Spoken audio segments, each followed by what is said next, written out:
And joining us now, former Secretary of State Madeleine Albright. Madam Secretary, thank you so much for being here. Good to be with you. I wanted to ask you about Donald Trump's remarks during a news conference that he gave, in which he seemed to invite hacking by the Russians. I wonder, he also indicated that he feels if he were elected, he would be able to help repair relations with Vladimir Putin. What are your thoughts on that? Well, I was absolutely appalled because what he did was invite a foreign country to get involved in our political process, not only get involved in the process, but hack and be involved in a cyber activity. And I think it is seditious. I don't know what he is doing, what he is thinking. He is on the same itinerary or ideas that Putin has, which is to disrupt Europe because he wanted to lift sanctions again. I think he doesn't have a clue what he's saying, or he is doing it on purpose in order to get Putin involved in our political life. Madam Secretary, he would later say today that he was joking. Regardless, should a person in his position now as the nominee of a major political party involved in an election that, again, the Russians are alleged to have entered in themselves, should that be grist for a mill? Should that be the basis for casual conversation regardless of how it's discussed? Absolutely not. And the fact, if he thinks he was joking, then he is really crazy.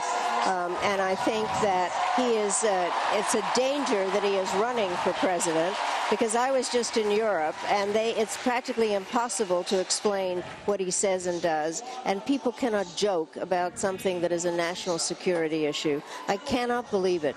And he's not in a reality show, or is he now alleged to be the Siberian candidate? I don't know what is the matter with him. It is perfectly outrageous, dangerous, and cannot happen. And the comments came as he, in the same press conference today, also spoke to his feelings about NATO, the fact that he believes that perhaps the United States should pull back from NATO. He has previously used the example of the Baltic states, for instance. If action was taken against them, he would essentially be looking at the bills come due, and had they paid up before he would have the United States take action in support of its allies.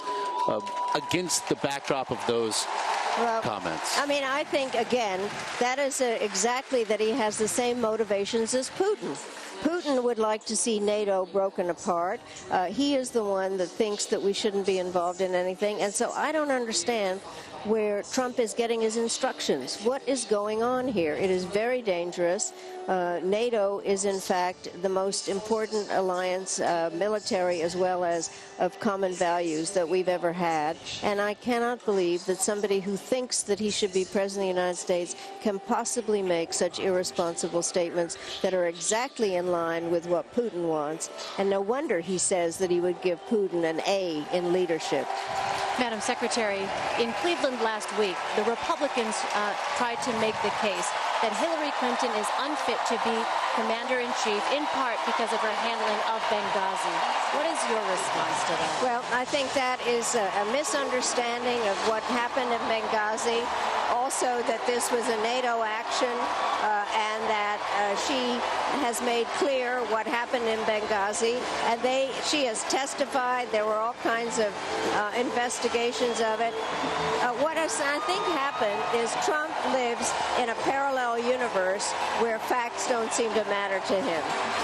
Her experience has been turned against her by some parts of the Trump campaign, saying, yes, your experience as Secretary of State with regard to things like Benghazi saw us descend to the place where we are now. Tonight, though, on that stage, we are going to see her experience portrayed as a positive, that she will be called the most qualified person ever to take the office of president.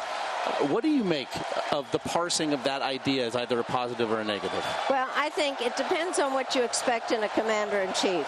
And I think that it's all positive because she has more experience than anybody.